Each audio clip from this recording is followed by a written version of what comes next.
Muy buenas tardes, chavales. Ya soy Take. Y en el video de hoy, 1000 por 1000 cube solve. No mames, ¿a poco así, güey? Esto es imposible, ¿no? O sea, esto es imposible. O sea, incluso por una computadora. A ver, al parecer está haciendo movimientos, pero... mm, No sé, Rick, no sé. Ni siquiera se ve bien cada cuadro. Y 720p es la máxima.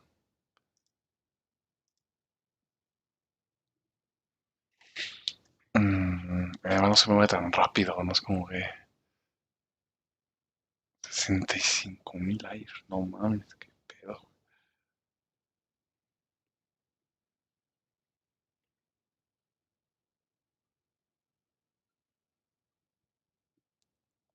Ah, no, es que encima es de 10.000, pensé que era de 1000 por 1000, o sea, de 1000 al cubo, no, no es 10.000. Ah, bueno, estamos locos, ¿eh? Estamos un poquito locos, un poquito enfermos, ¿eh? La verdad.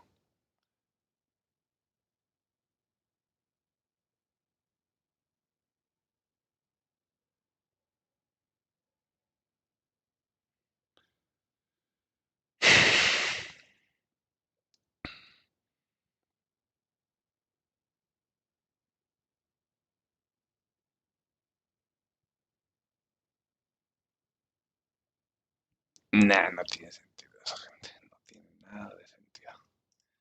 Yo creo que vamos a poner ahora unos videitos, ¿no? Acá como de cultura para que ustedes aprendan algo mientras además aprenden a hacer ejercicio, ¿me entiendes? O sea, a ponerse en forma, coño. Lo que pasa es que ya no sé qué ver. Creo que lo he visto todo en esta vida. Así que, no sé, la verdad no sé qué hacer. Hay niveles que son padres horribles, no manches. Como que padres horribles, no digas eso, loco, no digas eso. Eh, no se ve la verdad. No mames, qué mierda. Only 8 frames, no mames. El pinche océano. Australia, está lleno de agua, chingo de agua. Arabia Saudita, Zimbabue, digamos, no mames. ¿Qué pedo, güey? ¿Qué pedo, güey? Es que qué pedo, güey. Es que qué pedo, güey. Es que qué pedo, güey. Buen día, estimados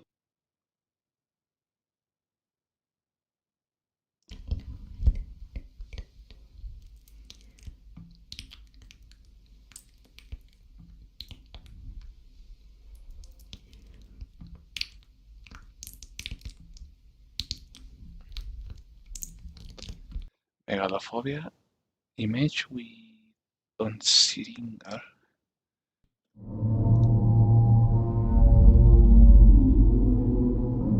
esa no me da megalofobia, güey, la neta. Ah, les falló, perro, les falló.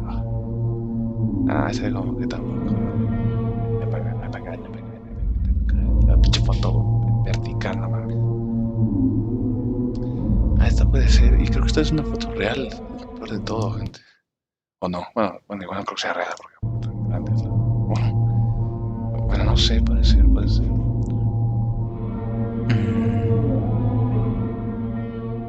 Es que estas fotos a mí como todas con mucho ruido, no sé, se sienten muy artificiales y le quitan la esencia de la mega. Esta, por ejemplo, sí está buena. Esta sí, sí da mega. Sí está cabrona, ¿no? Esta sí puede ser que sí. Bueno, esta es real y tampoco es como que me dé mucha mega.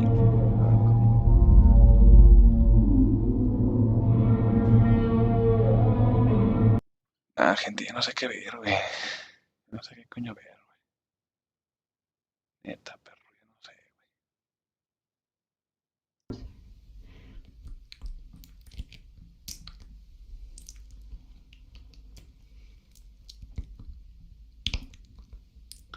Ya no sé qué coño ver.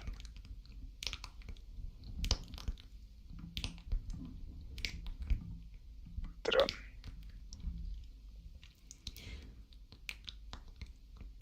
El Patreon. Si eres lento, no es por falta de esfuerzo ni ganas.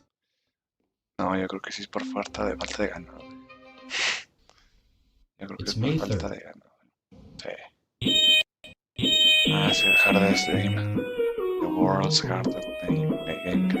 The world's hardest game. Hola a todos, chicos, sean bienvenidos a un video. Es que si historias macabras, no. No, como que era Dross no han subido buenos videos, la verdad. Como que ya no, ya no. Ya no. Y el tri transformada de la plaza. Ta, ta, ta, ta, ta, taranana, ta, na, taranana, ta, ta, ta, ta. 4D me entristece. What the hell, bro? What the fucking hell, bro?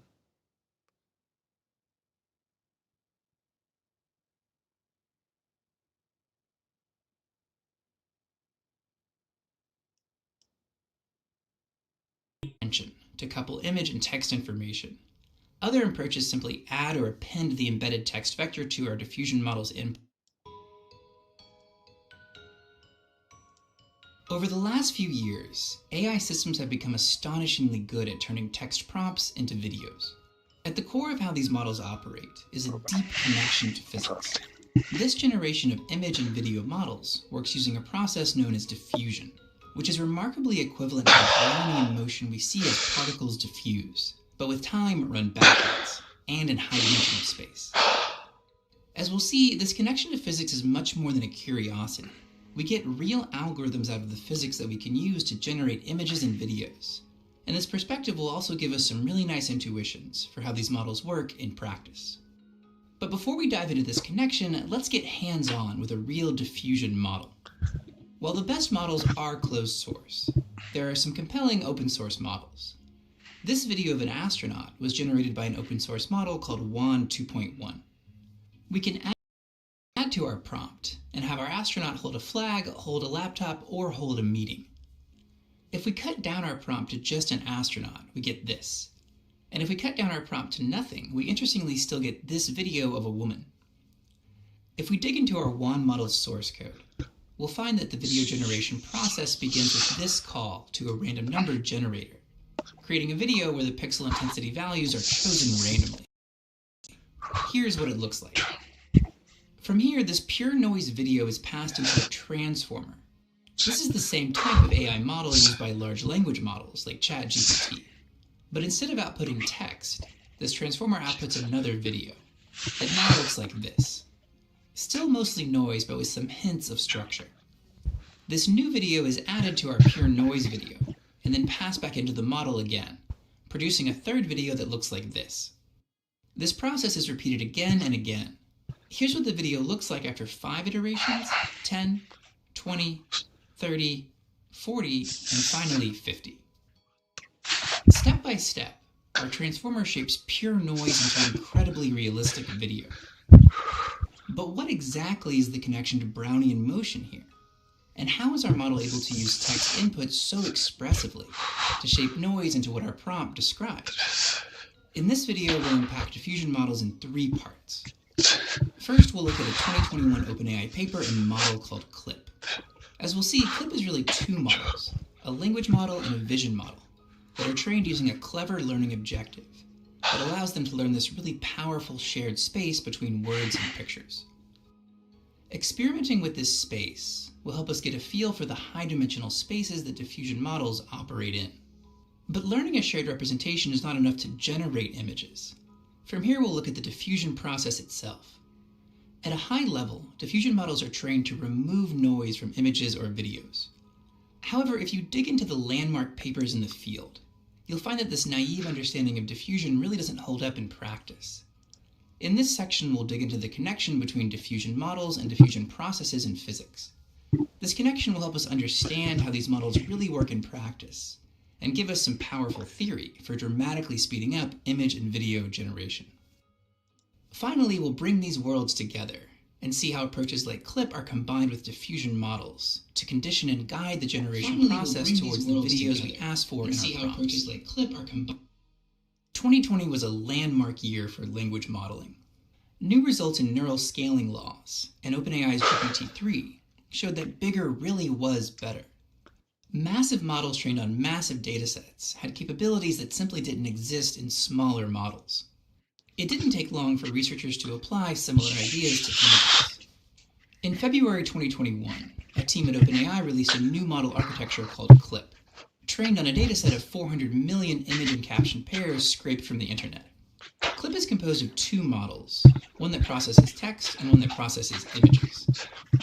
The output of each of these models is a vector of length 512, and the central idea is that the vectors for a given image and its caption should be similar. To achieve this, the OpenAI team developed a clever training approach. Given a batch of image caption pairs, for example, our batch could contain a picture of a cat, a dog, and me, with the captions a photo of a cat, a photo of a dog, and a photo of a man. We then pass our 3 images into our image model, and our 3 captions into our text model. We now have 3 image vectors and 3 text vectors, and we would like the vectors for the matching image caption pairs to be similar. The clever idea from here is to make use of the similarity not just between the corresponding images and captions, but between all image caption pairs in the batch when training our models. If we arrange our image vectors as the columns of a matrix, and our text vectors as the rows, the pairs of vectors along the diagonal of the matrix correspond to matching images and captions, and all the pairs off diagonal are non-matching images and captions.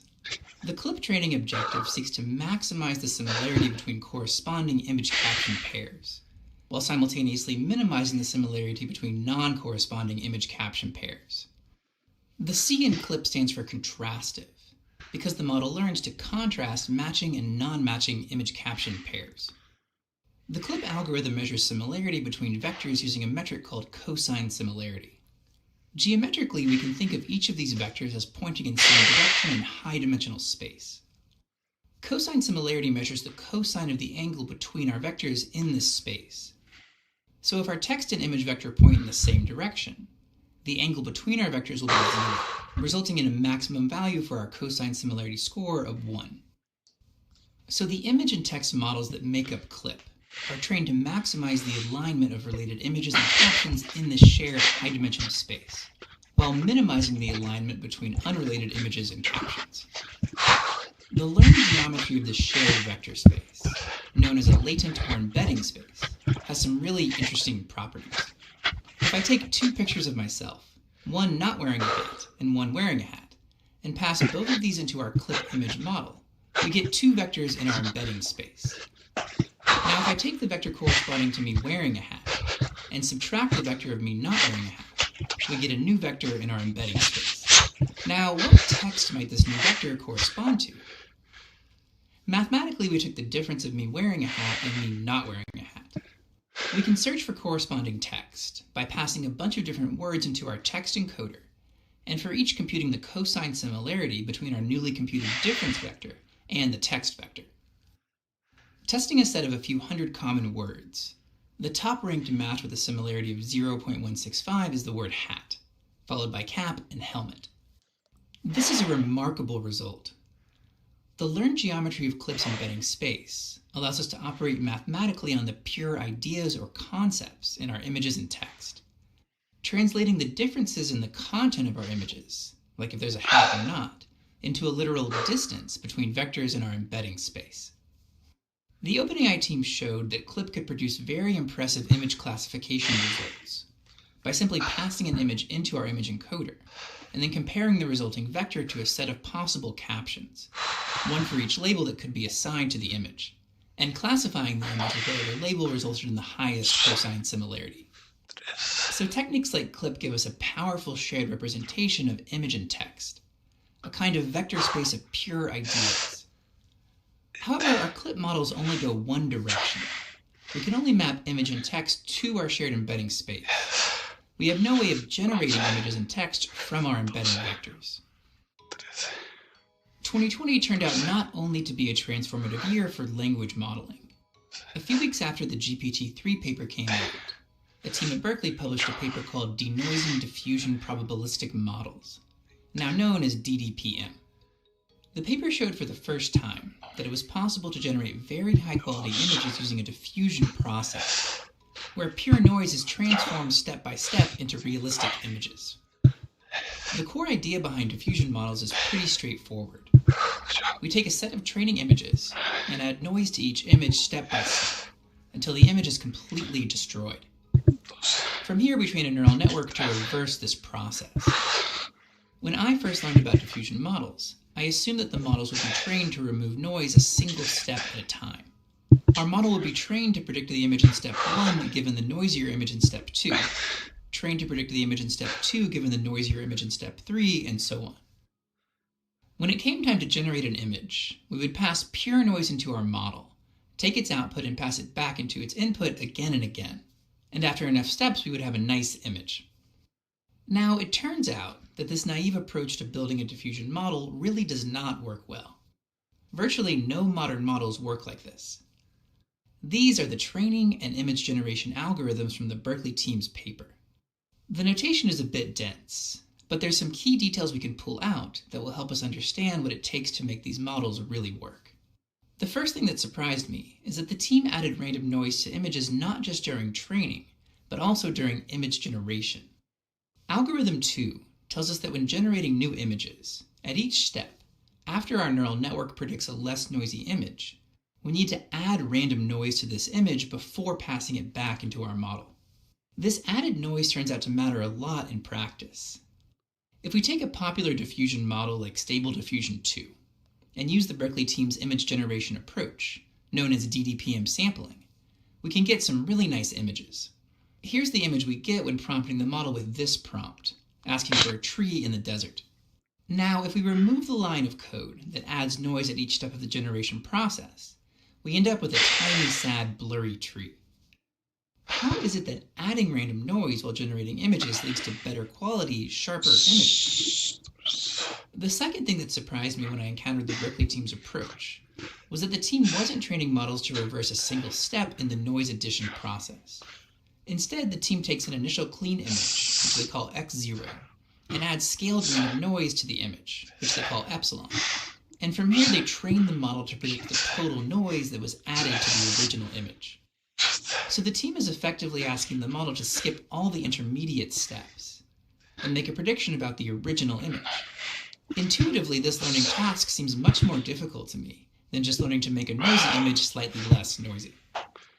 The Berkeley team's paper and approach was a landmark result that put diffusion on the map.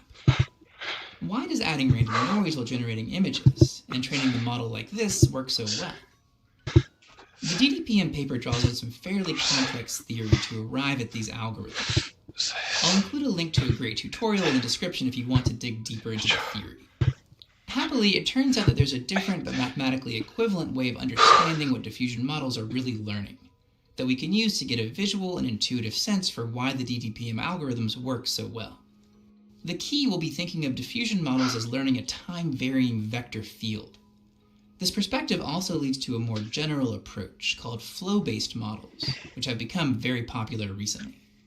To see how diffusion models learn this time-varying vector field, let's temporarily simplify our learning problem. One way to think about an image is as a point in high-dimensional space, where the intensity value of each pixel controls the position of the point in each dimension. If we reduce the size of our images to only 2 pixels, we can visualize the distribution of our images by plotting the pixel intensity value of our first pixel on the x-axis of a scatter plot, and the pixel intensity of our second pixel on the y-axis. So an image with a black first pixel and a white second pixel would show up at x equals 0 and y equals 1 on our scatter plot, and an all-white image would be at 1, 1, and so on. Now, real images have a very specific structure in this high-dimensional space. Let's create some structure for our points in our lower 2-dimensional space for our diffusion model to learn. The exact structure we choose doesn't matter too much at this point. Let's start with a spiral shape like this. The core idea of diffusion models, adding more and more noise to an image and then training a neural network to reverse this process looks really interesting from the perspective of our 2D toy data. When we add random noise to an image, we're effectively changing each pixel's value by a random amount. In our toy 2D dataset, where the coordinates of a point correspond to that image's pixel intensity values, adding random noise is equivalent to taking a step in a randomly chosen direction. As we add more and more noise to our image, our point goes on a random walk. This process is equivalent to the Brownian motion that drives diffusion processes in physics, and is where diffusion models get their name. From here, it's pretty wild to think about what we're asking our diffusion model to do. Our model will see many different random walks from various starting points in our dataset, and we're effectively asking our model to reverse the clock, removing noise from our images by learning to play these diffusion processes backwards, starting our points from random locations and recovering the original structure of our dataset.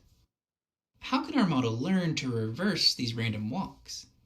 If we consider the specific point at the end of this 100-step random walk, in our naive diffusion modeling approach, where we ask our model to denoise images a single step at a time, this is equivalent to giving our model the coordinates of the final 100th point in our walk, and asking our model to predict the coordinates of our point at the 99th step. Although the direction of our 100th step is chosen randomly, there will be some signal in aggregate for our model to learn from here. Given enough training points, we expect many diffusion paths to go through this neighborhood, and on average our points will be diffusing away from our starting spiral, so our model can learn to point back towards our spiral. We can now see why the Berkeley team's training objective works so well. Instead of training the model to remove noise from images one step at a time, this would correspond to predicting the coordinates of the 99th step given the 100. The team instead trained the model to predict the total noise added across the entire walk. On our plot, this is the vector pointing from our 100th step back to the original starting point of the walk. It turns out that we can prove that learning to predict the noise added at the final step of our walk is mathematically equivalent to learning to predict the total noise added, divided by the number of steps taken. This means that when our model learns to reverse a single step, although our training data is noisy, we expect our model to ultimately learn to point back towards x0.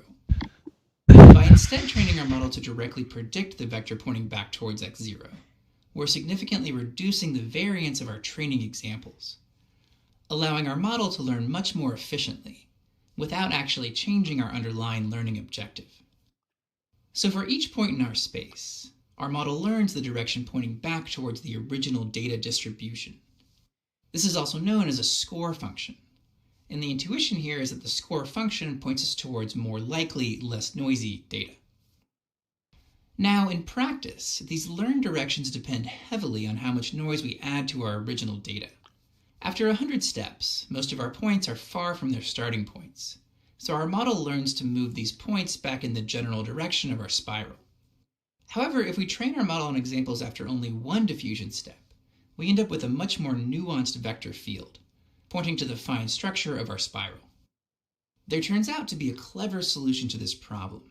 Instead of just passing in the coordinates of our point into our model, which we'll write here as a function f, we can also pass in a time variable that corresponds to the number of steps taken in our random walk. If we set t equal to 1 at our 100th step, then t would equal 0.99 at our 99th step, and so on.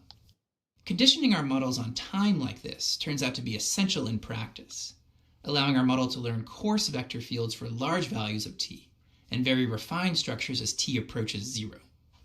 After training, we can watch the time evolution of our model. We see this really interesting behavior as t approaches 0.4. Our learned vector field suddenly transitions from pointing towards the center of the spiral to pointing towards the spiral itself. It feels like a phase change.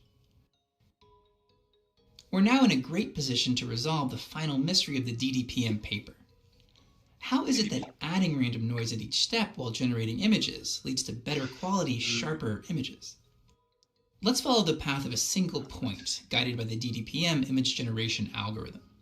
On our 2D dataset, Lo tengo que pausar porque vamos a hacer esto, gente.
Generating an image is equivalent to starting at a random location and working our way back to our spiral. Starting at a randomly chosen location of x equals minus 1.6 and y equals 1.8, our model's vector field points us back towards our spiral. Following the DDPM algorithm, we take a small step in the direction returned by our model and add scaled random noise, which effectively moves our point in a random direction. We'll color the steps driven by our diffusion model in blue and our random steps in gray. Note that the scale of the random step may seem large, but following our DDPM algorithm, the size of our random steps will come down as we progress. Repeating this process for 64 steps, our particle jumps around quite a bit due to both our learned vector field changing and our random noise steps, but ultimately lands nicely on our spiral. Repeating this process for a point cloud of 256 points, our reverse diffusion process starts out looking like absolute chaos, but does converge nicely, with most points landing on our spiral. Now, what happens if we remove the noise addition steps? Running our reverse diffusion process again without the random noise step, all of our points quickly move to the center of our spiral, and then make their way towards a single inside edge of the spiral. This result can help us make sense of why we saw a sad blurry tree earlier when we removed this random noise step. Instead of capturing our full spiral distribution, as we did when we included a noise step, all of our generated points end up close to the center or average of our spiral. In the space of images, averages look blurry. Conceptually, we can imagine different parts of our spiral corresponding to different images of trees in the desert. And when we remove the random noise steps from our generation process, our generated images end up in the center or average of these images, which looks like a blurry mess. Now, note that the analogy between our toy dataset and high-dimensional image dataset breaks down a bit here. If all the points on our spiral correspond to realistic images, since our generated points do still end up landing on our 2D spiral, we would expect these generated points to still look like real images, but likely with less diversity than we would want. However, in the high-dimensional space of images, it appears that our image generation process doesn't quite make it to the manifold of realistic images, resulting in a blurry, non-realistic image.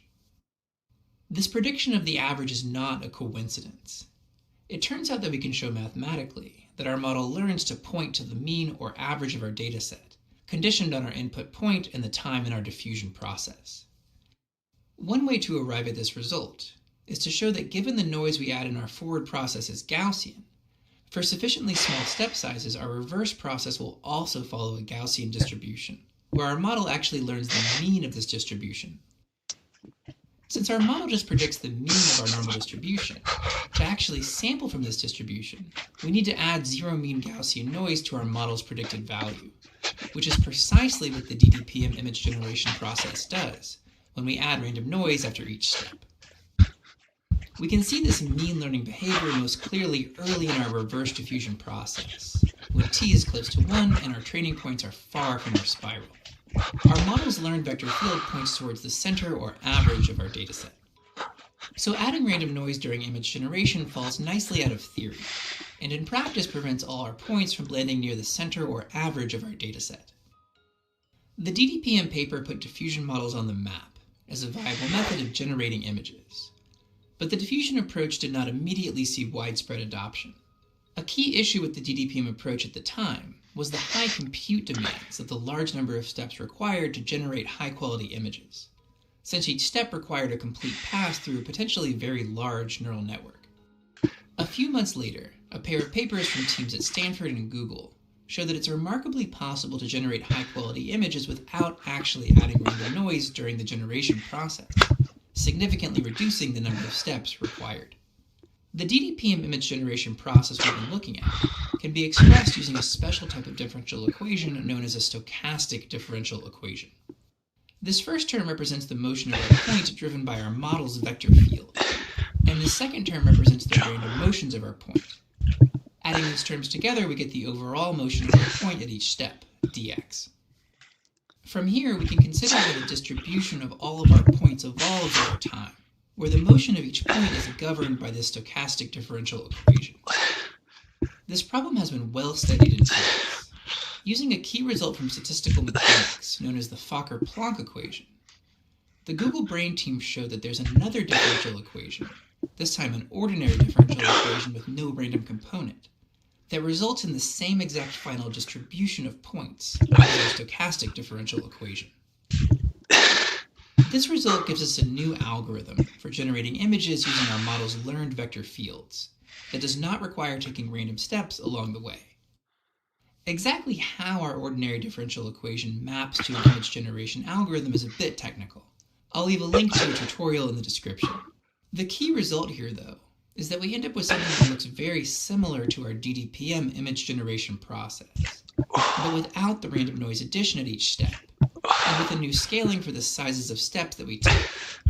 This approach is generally known as DDIM. The scaling of our step sizes, and especially how these step sizes vary throughout our reverse diffusion process, matters a lot in practice. When we just removed the random noise steps from our DDPM generation algorithm earlier, all of our points ended up near the mean of our data, and we saw blurry results for our generated images.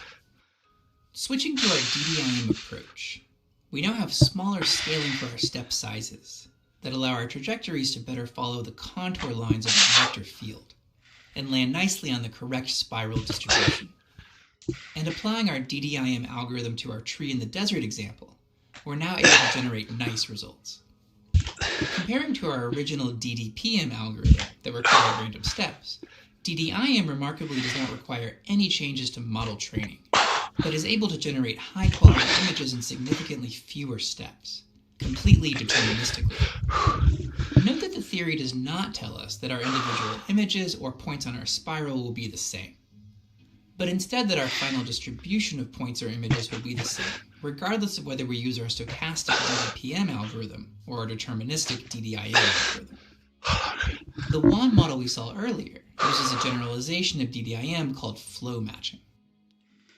By early 2021, it was clear that diffusion models were capable of generating high-quality images, and thanks to image generation methods like DDIM, it was possible to generate these images without using enormous amounts of compute. However, our ability to steer the diffusion process using text prompts was still very limited. Earlier, we saw how Clip was able to learn a powerful shared representation of images and text by concurrently training image and text encoder models. However, these models only go one way, converting text or images into embedding vectors. These two problems potentially fit together in a really interesting way. Diffusion models are able to potentially reverse the Clip image encoder, generating high-quality images, and the output vector of the Clip text encoder could be used to guide our diffusion models toward the images or videos that we want. So the high-level idea here is that we could pass in a prompt into the Clip text encoder to generate an embedding vector, and use this embedding vector to steer the diffusion process towards the image or video of what our prompt describes. A team at OpenAI did exactly this in 2022, using image and caption pairs to train a diffusion model to invert the Clip image encoder. Their approach needed an incredible level of prompt adherence, capturing an unprecedented level of detail from the input text. The team called their method unclip, but their model is better known by its commercial name, DALL-E 2. But how do we actually use the embedding vectors for models like Clip to steer the diffusion process?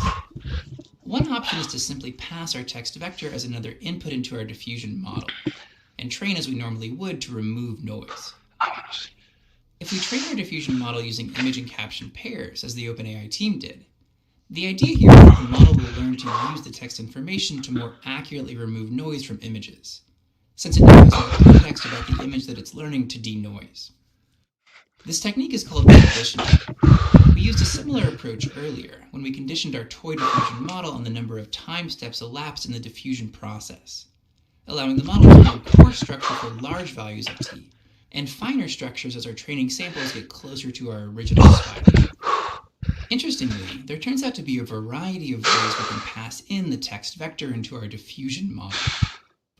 Some approaches use a mechanism called cross-attention to couple image and text information. Other approaches simply add or append the embedded text vector to our diffusion model's input. And some approaches pass in text information in multiple ways at once. Now, it turns out that conditioning alone is not enough to achieve the level of prompting that we see in models like DALL-E 2. If we take the stable diffusion tree in the desert example we've been experimenting with, and only condition our model with our text inputs, the model no longer gives us everything we ask for. We get a shadow in a desert, but no tree. Note that Stable Diffusion was developed by a team at Harvard University around the same time as DALL-E 2, and works in a similar way, but is open source. It turns out that there's one more powerful idea that we need to effectively steer our diffusion models. We can see this idea in action by returning to our toy dataset one last time. If our overall spiral corresponds to realistic images, then different sections of our spiral may correspond to different types of images.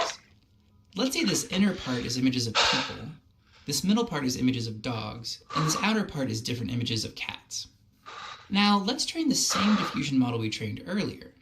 But in addition to passing in our starting coordinates and the time of our diffusion process, we'll also pass in the points class: person, cat, or dog. This extra signal should allow our model to steer points to the right sections of our spiral based on each points class. Running our generation process, after assigning person, dog, or cat labels to each point, we see that we're able to recover the overall structure of our dataset, but the fit is not great, and we see some confusion here between people and dog images. Part of the problem here is that we're asking our model to simultaneously learn to point to our overall spiral of realistic images and towards specific classes on our spiral.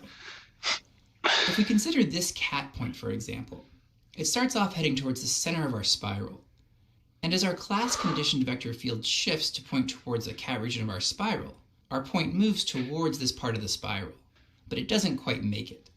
The modeling task of generally matching our overall spiral has overpowered our model's ability to move our point in the direction of a specific class. Now, is there a way to decouple and maybe even control these two factors? Remarkably, it turns out that we can. The trick is to leverage the differences between the unconditional model that is not trained on a specific class and a model that is conditioned on specific classes. We could do this by training two separate models, but in practice it's more efficient to just leave out the class information for a subset of our training examples. We now have the option of effectively passing in no class or text information into our model, and getting back a vector field that points towards our data in general, not towards any specific class. We can visualize these two vector fields together. Here, the gray vectors show our diffusion model points when we don't pass in any class information, and these yellow vectors show when our model is conditioned on the cat class. For large values of our diffusion time variable, when our training data is far from our spiral, our two vector fields basically point in the same direction, roughly towards the average of our spiral. But as time approaches 0, our vector fields diverge, with our cat conditioned vector field pointing more towards the outer cat portion of our spiral. Now that we have these two separate directions, we can use their differences to push our points more in the direction of the class we want. Specifically, we take our yellow class conditioned vector and subtract our gray unconditioned vector. This gives us a new vector pointing from the tip of our unconditioned vector to the tip of our conditioned vector. The idea from here is that this direction should point more in the direction of our cat examples, now that we've removed the direction generally pointing towards our data. We can now amplify this direction by multiplying by a scaling factor alpha, and replace our original conditioned yellow vector with a vector pointing in this new direction. Let's follow the trajectory of the same cat point we saw earlier that didn't quite make it onto our spiral. We'll roll back our diffusion time variable and start a new green point from the same starting location. If we use our new green vectors to guide the diffusion process instead of our original yellow vectors, the difference between our gray arrows that point towards the center of our spiral and yellow vectors that start pointing us back towards our cat part of the spiral are amplified, now guiding our point to land nicely on our spiral. This approach is called classifier-free guidance. Using our new green vectors to guide a set of cat points, we see a nice tight fit to our spiral for this class. Switching to our dog class, our unconditional gray vector field stays the same, but our dog conditioned model outputs, shown in magenta, now point us more towards the dog part of our spiral. And adding guidance amplifies this learned direction. Using our guided vectors and running our generation process, we see a nice fit for our dog points. Finally, we get a third vector field for our people examples, that again results in nice convergence to our spiral. Classifier-free guidance works remarkably well, and has become an essential part of many modern image and video generation models. Earlier, we saw that if we only conditioned our stable diffusion model, our image would have a desert and a shadow, but no tree that we asked for in the prompt. If we add classifier-free guidance to this model, once we reach a guidance scale alpha of around 2, we start to actually see a tiny tree in our images. And the size and detail of our tree improve as we increase our scaling factor alpha. The fact that this works so well is remarkable to me. As we use guidance to point our stable diffusion model's vector field more in the direction of our prompt, our tree literally grows in size and detail in our images. Our one video generation model takes this guidance approach one step further. Instead of subtracting the output of an unconditioned model with no text input, the WAN team uses what's known as a negative prompt, where they specifically write out all the features they don't want in their video, and then subtract the resulting vector from the model's conditioned output and amplify the result, steering the diffusion process away from these unwanted features. Their standard negative prompt is fascinating, including features like extra fingers and walking backwards, and interestingly is actually passed into their text encoder in Chinese. Here's a video generated using the same astronaut on a horse prompt we used earlier, but without the negative prompt. It's really interesting to see how the parts of the scene get cartoonish and no longer fit together. Since the publication of the DDPM paper in the summer of 2020, the field has progressed at a blistering pace, leading to the incredible text-to-video models that we see today. Of all the interesting details that make these models tick, the most astounding thing to me is that the pieces fit together at all. The fact that we can take a trained text encoder from Clip or elsewhere and use its output to actually steer the diffusion process, which itself is highly complex, seems almost too good to be true. And on top of that, many of these core ideas can be built from relatively simple geometric intuitions that somehow hold in the incredibly high-dimensional spaces these models operate in. The resulting models feel like a fundamentally new class of machine. To create incredibly lifelike and beautiful images and video, you no longer need a camera. You don't need to know how to draw or how to paint, or how to use animation software. All you need is language. So this, as you can no doubt tell, was a guest video. It comes from Stephen Welsh, who runs the channel Welsh Labs. If somehow you watch this channel and you're not already familiar with Welsh Labs, you should absolutely go and just watch everything that he's made. A while back, he made this completely iconic series about imaginary numbers. He actually has since turned it into a book, and consistent with everything he makes, it's just super high quality, lots of exercises, good stuff like that. More recently, he's been doing a lot of machine learning content, so cannot recommend his stuff highly enough. Now, the context on why I'm doing guest videos at all is that very recently, my wife and I had our first baby, which I'm very excited about. And I'm not sure what most solo YouTubers do for paternity leave, but the way I decided to go about it was to reach out to a few creators whose work I really enjoy, and who I'm quite sure you're going to enjoy, and essentially ask, hey, what do you feel about me pointing some of the Patreon funds that come towards this channel towards you during this time that I'm away, and kind of commission pieces to fill the airtime while I'm away. The pieces are actually going to be really great. I've enjoyed giving some editorial oversight as they're coming in. We've got statistical mechanics, we've got machine learning, even some modern art. It's going to be a good time. The next guest video is going to be about a combination of modern art and group theory. It's actually very fun. And like all the other videos on this channel, if you're a Patreon supporter, you can get early views of these ones and provide some feedback before they go live. Until then, I hope you thoroughly enjoy binge watching Welsh Labs, and again, consider buying the things that he makes. There is just as much thought and care put into those as there is into the videos.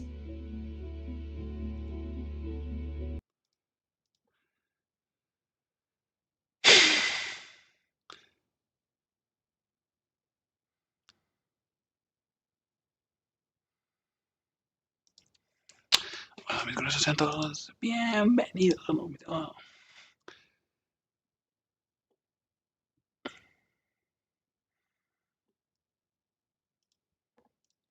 Hola mis curiosos, sean todos bienvenidos Bienvenidos a un nuevo video. Si tuvieras la oportunidad de hacer que un animal extinto regrese a la vida, ¿qué animal elegirías? ¿Un tigre de dientes de sable? ¿Un mamut lanudo? ¿O tal vez un gigantesco unicornio siberiano? Pues en el video de ahora hice una recopilación para ti con 10 animales extintos que podrían regresar a la vida muy pronto. Sé que esto quizás suene a mera fantasía o a la locura más grande de la historia, pero en este video descubrirás que solo es cuestión de tiempo antes de que una de estas bestias regrese del más allá. ¡Qué estupidez!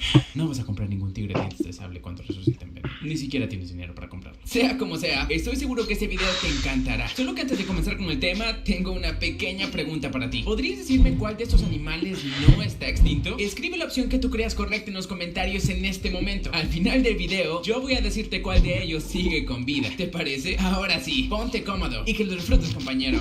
Soy el curioso Ben. ¿Y tú? ¿Qué tan curioso eres? El mamut lanudo fue un herbívoro muy grande que habitó nuestro planeta durante la edad de hielo. Estos mamuts vivieron hace miles de años y su característica principal eran sus grandes colmillos y su abundante pelaje, que lo protegía contra el frío extremo. Lastimosamente, hace unos 4000 años, estos enormes animales desaparecieron de nuestro planeta para nunca volver a ser vistos. O al menos así se creía hace un tiempo, que los humanos nunca volveríamos a ver a un mamut lanudo jamás. La buena noticia es que estos enormes animales podrían resucitar, y más pronto de lo que piensas. Gracias a muestras de ADN rescatadas de restos de mamuts congelados en el Ártico, los científicos detrás de un proyecto llamado Reviviendo al mamut lanudo de la Universidad de Harvard tienen como propósito resucitar a la especie en unos 2 años más o menos. Todo esto será gracias a una revolucionaria técnica de edición genética llamada CRISPR-Cas9. La idea es resucitar al mamut lanudo con el objetivo de ayudar a que la tundra no se descongele, lo que a su vez también ayudaría a detener el calentamiento global. Otro de los animales que fue víctima del final de la edad de hielo fue el alce irlandés, que también es conocido como ciervo gigante, ya que en realidad es un ciervo, no un alce. Este imponente animal vivió en gran parte de Europa y Asia y terminó desapareciendo por completo hace unos 5000 años más o menos. ¿Sabías que este ciervo gigante ha sido el ciervo más grande que ha existido en toda la historia? Solo sus astas medían casi 4 metros de ancho. El punto es que, aunque ver a un animal de estos con vida sonaría totalmente imposible para algunas personas, la idea no es tan descabellada, sobre todo porque en los últimos años se han encontrado cientos de fósiles, no decenas, cientos de fósiles de ciervos gigantes en muy buen estado, conservados gracias al hielo. Como seguro ya sospechas, estos fósiles son perfectos para ser clonados, así que solo falta que un grupo de millonarios y un grupo de expertos en clonación se junten para que finalmente podamos ver al ciervo gigante paseándose por el campo. Te presento a una ranita con un nombre bastante peculiar, rana de incubación gástrica, según su nombre científico, Reobatrachus. Para 1971 ya no existía ni una sola rana de incubación gástrica en su hábitat. Se extinguió por culpa de varios factores, como la destrucción de su hábitat natural, el cambio climático y algunas bacterias mortales. En caso de que te lo preguntes, la ranita vivía solo en una pequeña zona lluviosa de Australia, así que es muy probable que nunca hayas escuchado hablar de ella, mucho menos que hayas tenido la oportunidad de verla en persona. Como su nombre lo indica, esta rana incubaba sus huevos en su estómago, y aunque no suene como la gran cosa, en realidad esa es una habilidad única en el reino animal. Para cualquier otra especie, incubar huevos en su estómago equivaldría a matarlos, ya que las enzimas digestivas los atacarían. La habilidad de la incubación gástrica era tan especial que en 2003 científicos de la Universidad de Nueva Gales del Sur anunciaron que esta especie forma parte del proyecto Lázaro, un proyecto que intenta resucitar especies extintas mediante la clonación. Hasta la fecha, lastimosamente, no han conseguido clonarla correcta, pero las pruebas continúan, así que la probabilidad de que vuelvan a la vida es muy alta. Está súper, ¿verdad? Uno de los animales extintos más conocidos por todos es el pájaro dodo,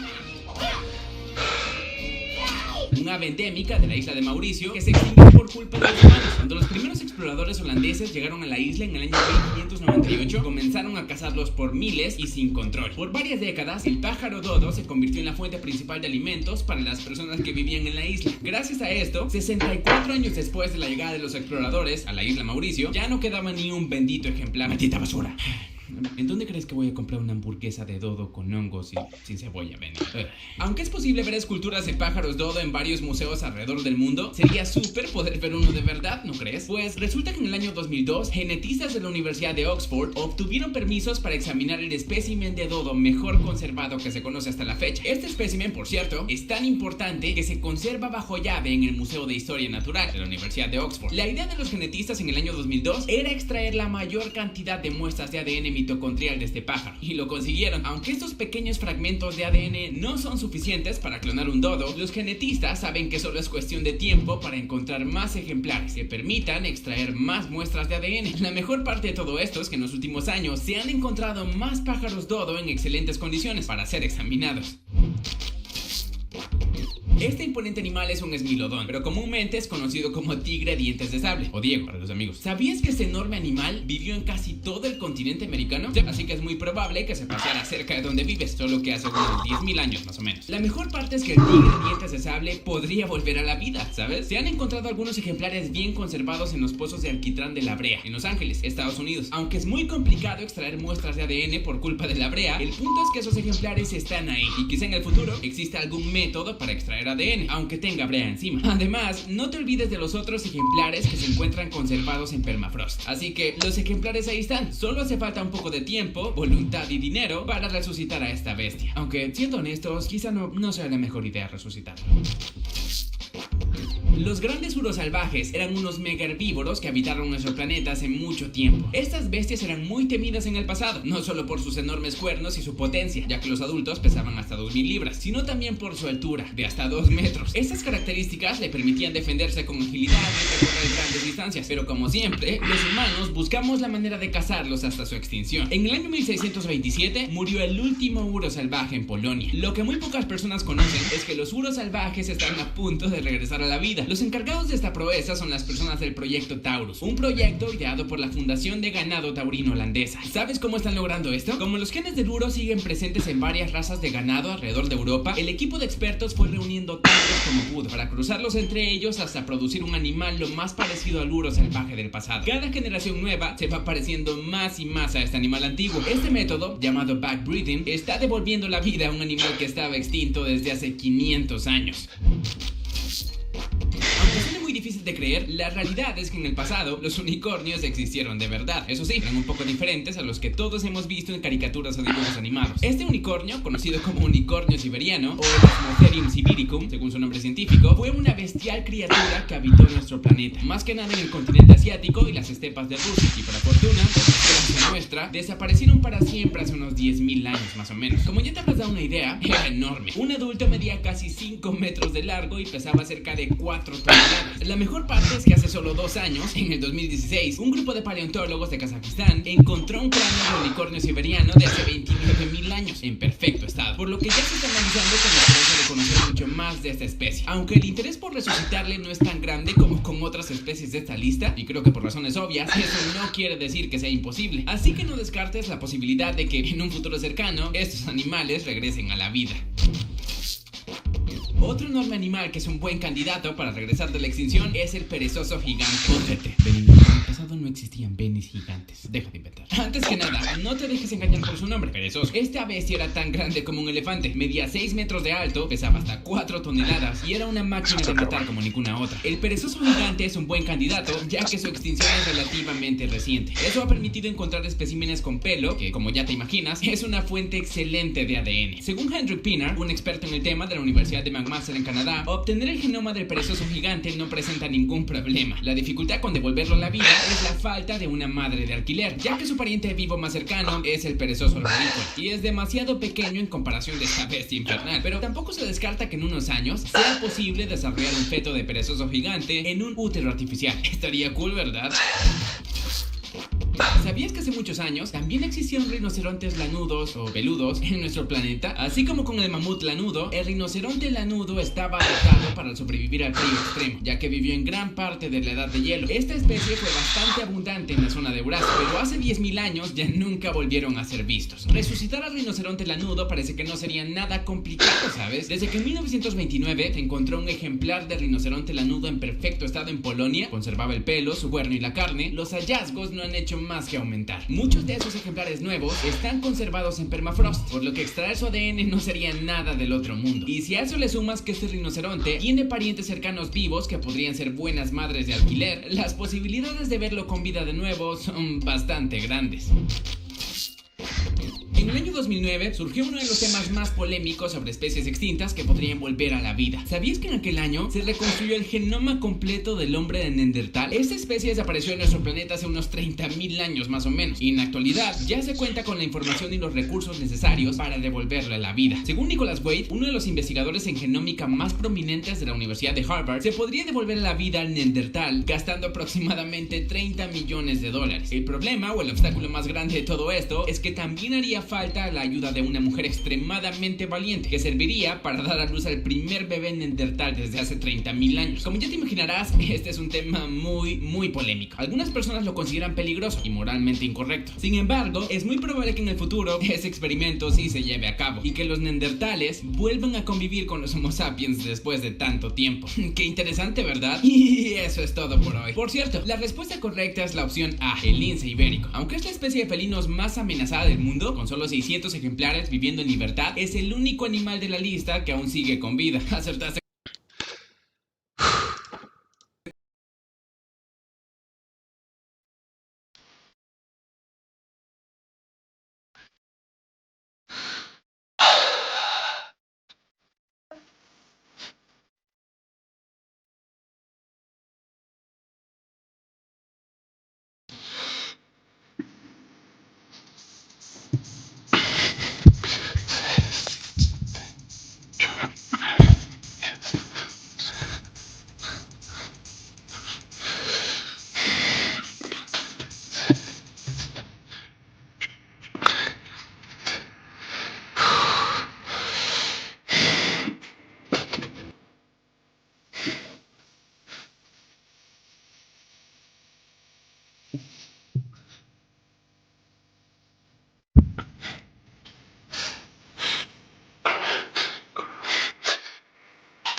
2, 3.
De veras, pues tengo esta dato. De veras. Se me fue el pedo.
ese pego.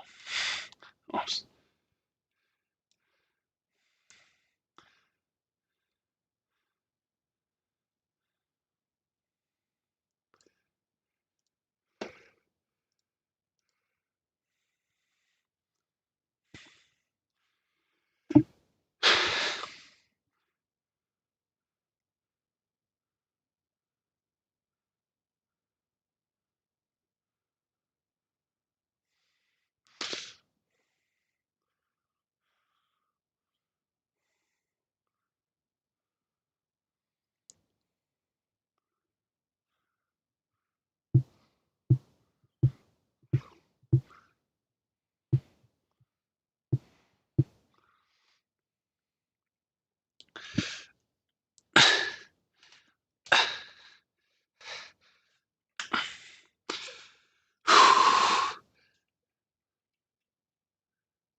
También se está cabrón.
Está bien incómodo.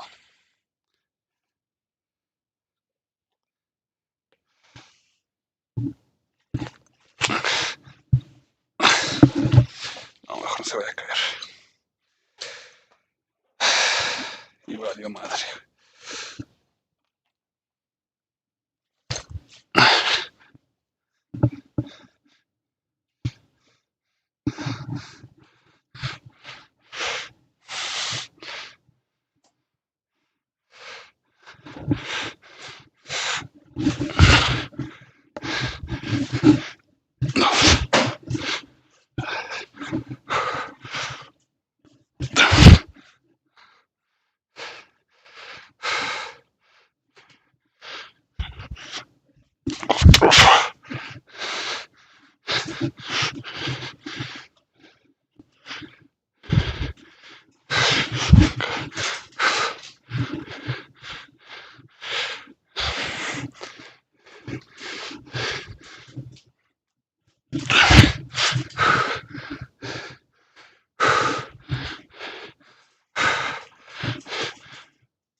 I'm still stand.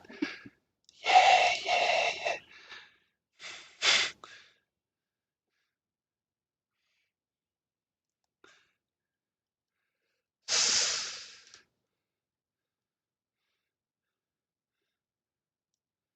Sexy bitch. Ándale. Así está mejor.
Cuyambo.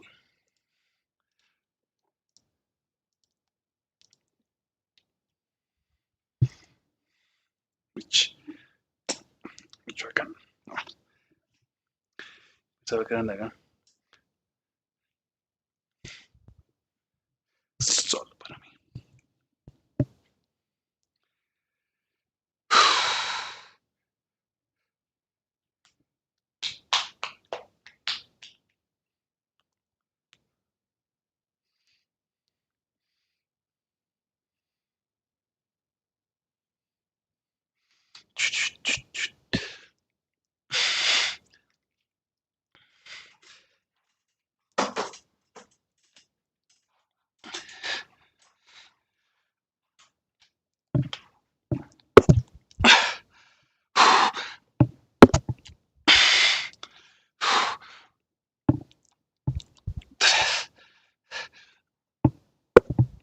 Cuatro.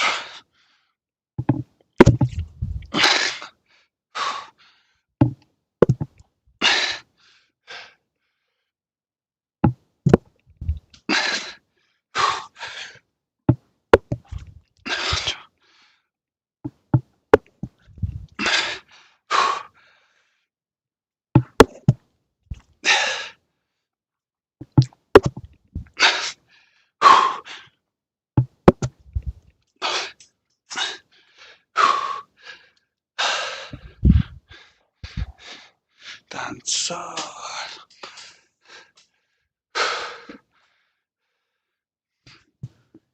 Toma. Para.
No te olvidaré.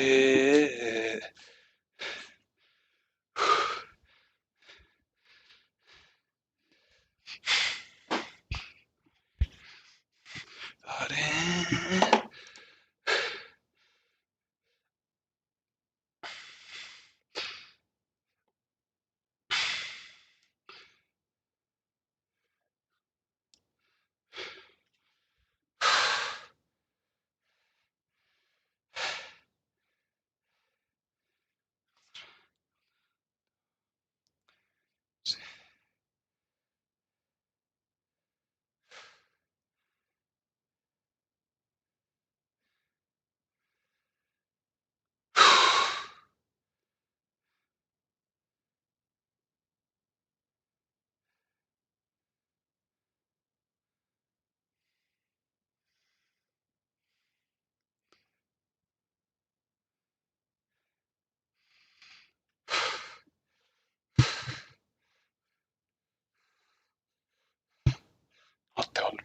Dale.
De mí.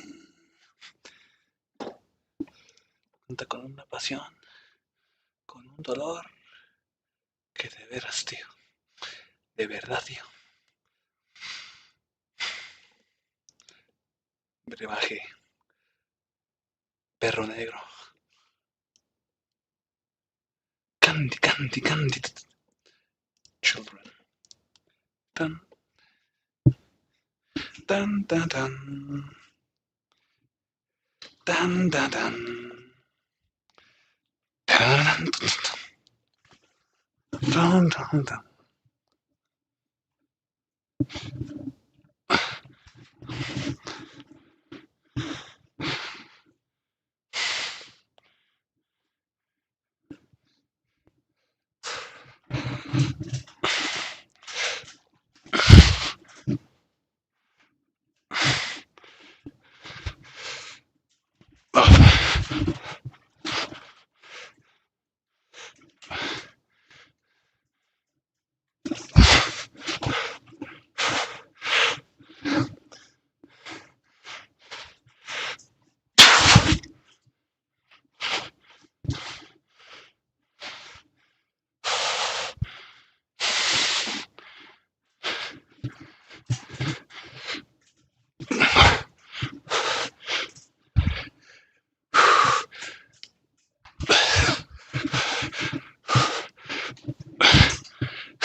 45.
Che pendejo.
Ah, que la chingada.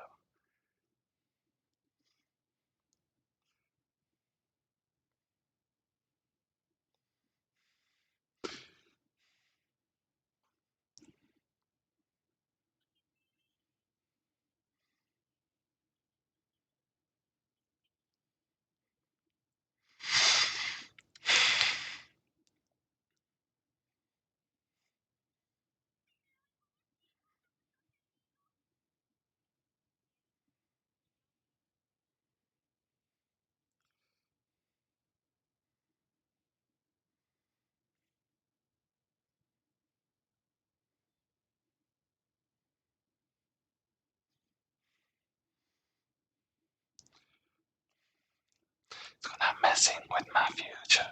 Open up this line.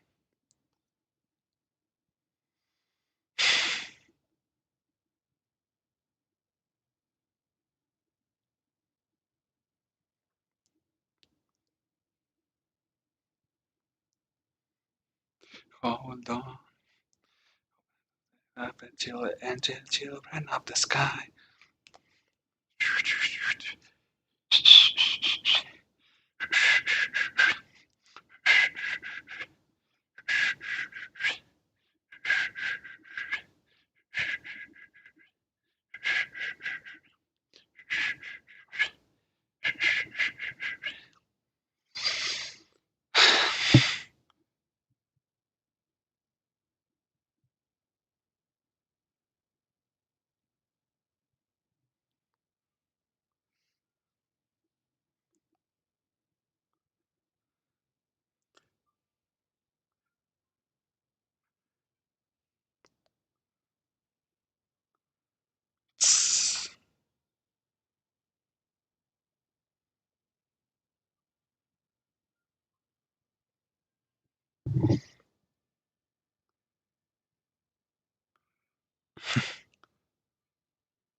Hold on. Fractura de tornozelo. Bestia, ching. Sí se chingó el güey. No más. Pendejo. Pendejo, la neta. Hay que darle, porque si no, son 11:13, en lo que termino, ponle 11:20, 11:25. Sí, va a estar muy tarde la cosa. Yo creo que ya, gente.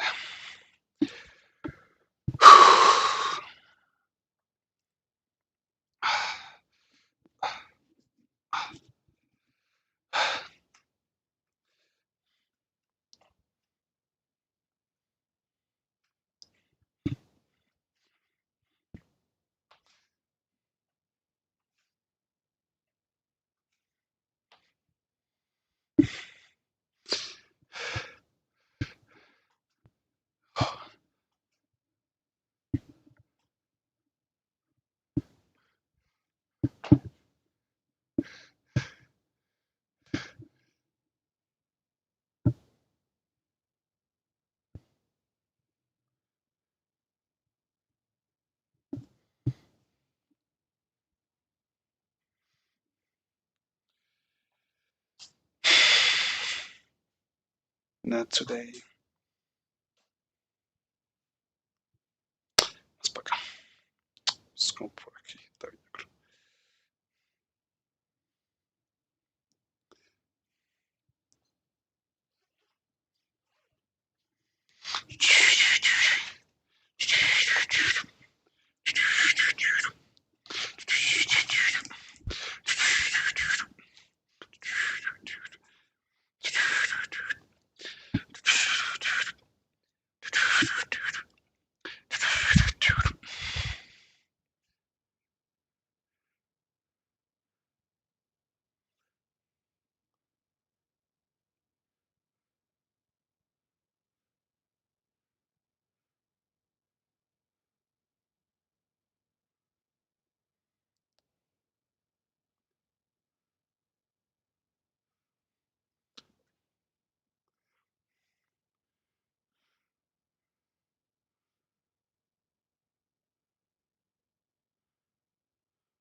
Robert Miles.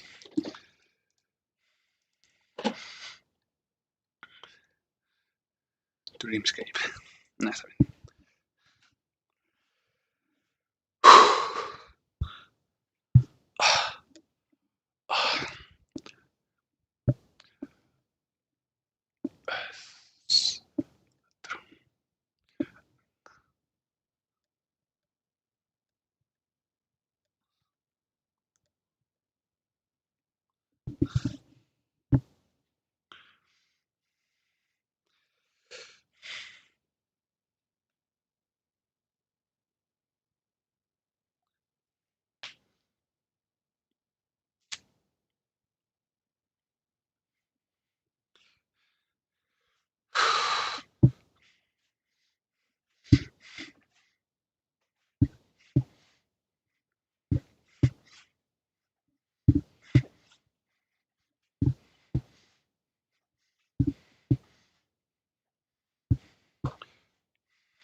Ah, sí, cierto.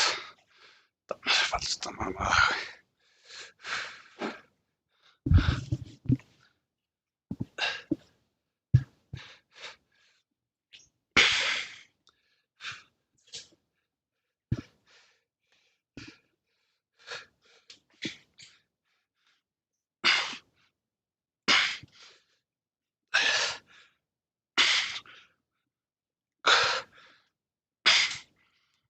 Siete, 8, 10.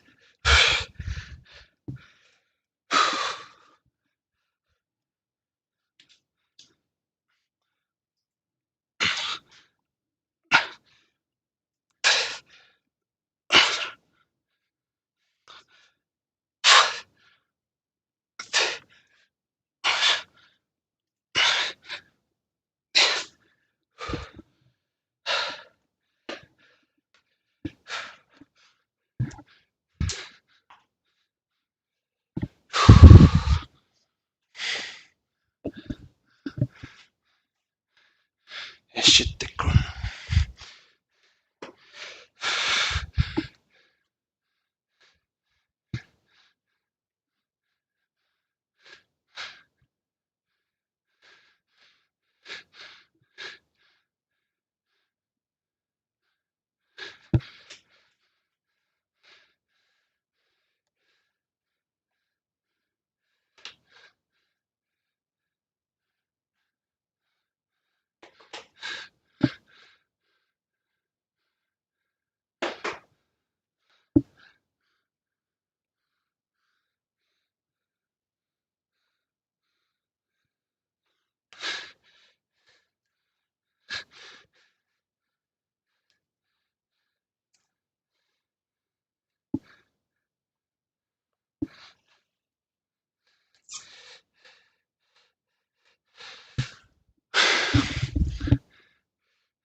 Más abajo. Vamos arriba. Sí.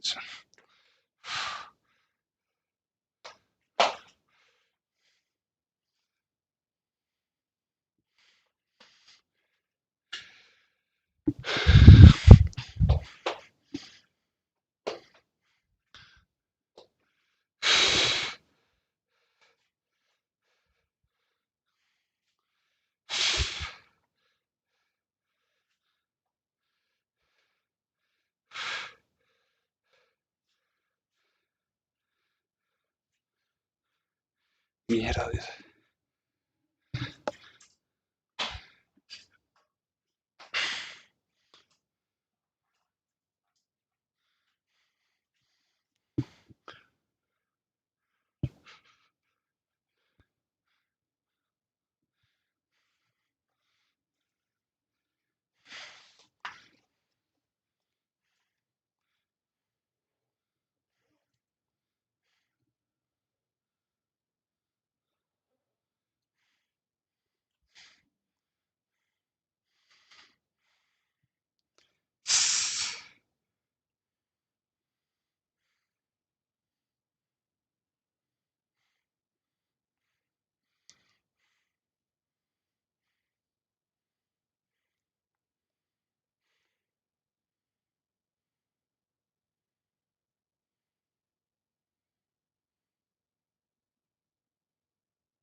What the fuck? 4 clovers.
Pues ya está, gente. Y muchas gracias por ver.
Pues nada, gente, nos vemos mañana.